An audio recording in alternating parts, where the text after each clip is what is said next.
Hello friends, എൻ്റെ പുതിയ വീഡിയോയിലേക്ക് എൻ്റെ എല്ലാ കൂട്ടുകാർക്കും സ്വാഗതം. അപ്പോൾ ഞാൻ എന്നുള്ളത് ഋഷികേശിലാണ്. അപ്പോൾ ഋഷികേശിൽ ഞാനും ഏട്ടനും മക്കളും എല്ലാം കൂടെ ഒന്ന് കറങ്ങാമെന്ന് വിചാരിച്ചു കേട്ടോ. അപ്പോൾ ഞങ്ങൾ ആദ്യം പോകുന്നത് ഇവിടെ ഒരു അമ്പലമുണ്ട് കേട്ടോ, അതിപുരാതനമായിട്ടുള്ളൊരു അമ്പലം. അപ്പോൾ അതിൻ്റെ വിശേഷങ്ങളൊക്കെ നമുക്ക് ഈ വീഡിയോയിലൂടെ കാണാവേ. അപ്പോൾ ഞങ്ങൾ ഓട്ടോയിലാണ് പോകുന്നത് കേട്ടോ. ഇവിടുത്തെ ഓട്ടോറിക്ഷയാണ് കേട്ടോ ഇത്. ഇപ്പോൾ സീനറില്ലാത്തതുകൊണ്ട് മക്കൾ ആദ്യമായിട്ടാണ് ഇതിൽ കയറുന്നത്. അപ്പോൾ ഋഷികേശ് വന്നാണ് കയറാൻ പറ്റിയത്. അതിൻ്റെ സന്തോഷത്തിലാണ് അവർ. അപ്പോൾ നമ്മൾ പോകുന്ന വഴിക്കൊക്കെ കാഴ്ചകളൊക്കെ കണ്ടുപോവാം.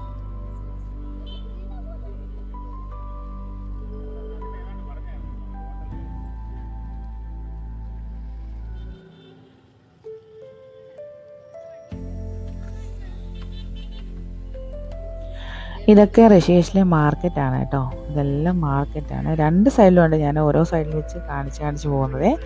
ഭയങ്കര തിരക്കാണ് കേട്ടോ. രാവിലെ എല്ലാം ഭയങ്കര തിരക്കാണ്. അപ്പോൾ ഞങ്ങളിത് താമസിച്ചു ഇറങ്ങിയപ്പം അങ്ങനെ ഞങ്ങൾ ഭരത് മന്ദിറിലാണ് എത്തിയത്. ഇത് ഏറ്റവും പഴക്കച്ചെന്ന ഒരു അമ്പലമാണ്. ഭരത് മന്ദിർ എന്ന് പറയും. ഇത് മഹാവിഷ്ണുവിൻ്റെ, അതായത് വിഷ്ണുദേവൻ്റെ അമ്പലമാണ് കേട്ടോ. ഋഷികേശ് നാരായണൻ എന്നാണ് കേട്ടോ ഈ ഭഗവാന്റെ പേര്. അതായത് ഋഷികേശ് അല്ല ഋഷികേശ്. അപ്പോൾ ഇതാണ് അമ്പലത്തിൻ്റെ ഭഗവാന്റെ പേര്. അതായത് വിഷ്ണുവാണ് കേട്ടോ. ഭരത് മന്ദിർ എന്നാണ് പറയുന്നത്. അപ്പോൾ ഇതാണ് കേട്ടോ. ഞങ്ങൾ ഉള്ളിൽ കയറി തൊഴുതു. ഞങ്ങൾ വന്നപ്പോൾ താമസിച്ചുകൊണ്ട് അമ്പലം അടച്ചത്. അതായത് 11 മണിയാകുമ്പോൾ അമ്പലം അടയ്ക്കുവേ, പിന്നെ 1 മണിക്കേ തുറക്കത്തുള്ളൂ എന്നാണ് അവർ പറഞ്ഞത്. ഞങ്ങൾ വന്നപ്പോഴത്തേന് 12:30 അപ്പോൾ പിന്നെ എന്തായാലും കയറി ഒന്ന് തൊഴുതു. സമയം കിട്ടുമോയെന്ന് അറിയത്തില്ല. എന്തായാലും കയറി തൊഴുതു. അവിടെ അങ്ങ് വീഡിയോ എടുക്കാൻ പറ്റത്തില്ല കേട്ടോ. അങ്ങനെ ഞങ്ങൾ തൊഴുതു വെളിയിലിറങ്ങി. അവിടെ മ്യൂസിയം ഉണ്ട്, ഗാലറി ഒക്കെ ഉണ്ട് കേട്ടോ. അപ്പോൾ നമുക്ക് മ്യൂസിയം ഒന്ന് കണ്ടാലോ.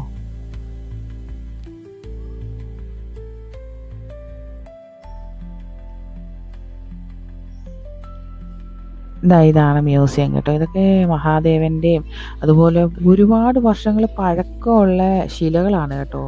അവിടെ എഴുതി വെച്ചിട്ടുണ്ട് ഇത് ശിവഭഗവാന്റെ ശിലയാണ് കേട്ടോ.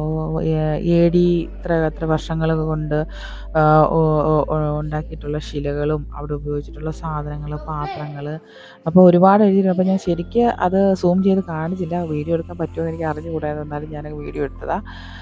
അമ്പലത്തിനകത്ത് എടുക്കാൻ പറ്റൂലായിരുന്നു. അപ്പോൾ അടച്ചിട്ടേക്കുന്നതുകൊണ്ട് പിന്നെ വെളിയിലൊക്കെ ജസ്റ്റ് ഒന്ന് എടുക്കുന്നേ ഉള്ളായിരുന്നു. ഭരത് മന്ദിർ, ഞങ്ങളിന്ന് വന്നിരിക്കുന്നത് ഭരത് മന്ദിർ എന്ന് പറയുന്ന അമ്പലത്തിലാണ്. പക്ഷെ ഞങ്ങൾ വന്നപ്പോഴത്തേനും അടച്ചു കേട്ടോ. നമ്മുടെ ഋഷികേശിലാണ്. അപ്പോൾ 11 മണി വരെ ഉള്ളായിരുന്നു. അപ്പോൾ ഞങ്ങൾ വന്നപ്പോഴത്തേനും താമസിച്ചു പോയി. ഞങ്ങളിവിടെയൊക്കെ ഒന്ന് കണ്ടേ, അകത്തൊക്കെ കയറി ഒന്ന് കണ്ടേ. ഭരത് മന്ദിർ എന്ന് പറയാം. ഒരുപാട് വർഷങ്ങൾ പഴക്കമുള്ളത്, ഒരുപാട് പ്രത്യേകതകളുമുള്ള അമ്പലമാണ് കേട്ടോ.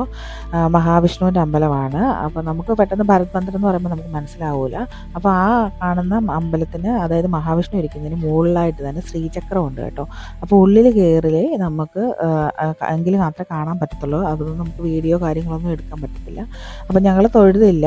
തൊഴുന്നതിന് മുന്നേ ഞങ്ങളെന്ന് വിചാരിച്ച് മാർക്കറ്റിലൊക്കെ ഒന്ന് മക്കളെ കൊണ്ട് കറക്കിയിട്ട് വരാമെന്ന് വിചാരിച്ചു. കാരണം 1 മണിയാകുമ്പോൾ അമ്പലം തുറക്കുമെന്നാണ് പറഞ്ഞത്. 11 മണിക്ക് അടച്ചിട്ട് 1 മണിക്ക് തുറക്കുമെന്ന് പറഞ്ഞു. അപ്പോൾ എന്തായാലും വന്നതല്ലേ, നമുക്കൊന്ന് തൊഴുതിട്ട് പോകാമെന്ന് വിചാരിച്ച് അപ്പോൾ ഞങ്ങളൊന്ന് മാർക്കറ്റിൽ കറങ്ങാൻ പോവാണേ.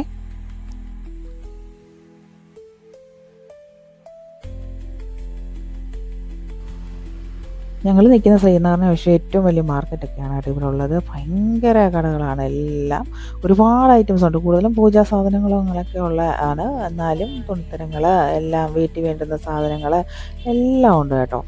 അപ്പോൾ നല്ല രസമുണ്ടായിരുന്നു കാണാനേ. കുറേ നാളിന് ശേഷമാണ് ഞങ്ങളിങ്ങനെ വെളിയിലേക്ക് ഇറങ്ങുന്നത്. ഋഷികേശിൽ അങ്ങനെ കറങ്ങിയിട്ടേ ഇല്ല. വന്ന് അങ്ങനെ പോവാ നാട്ടിലോട്ട്.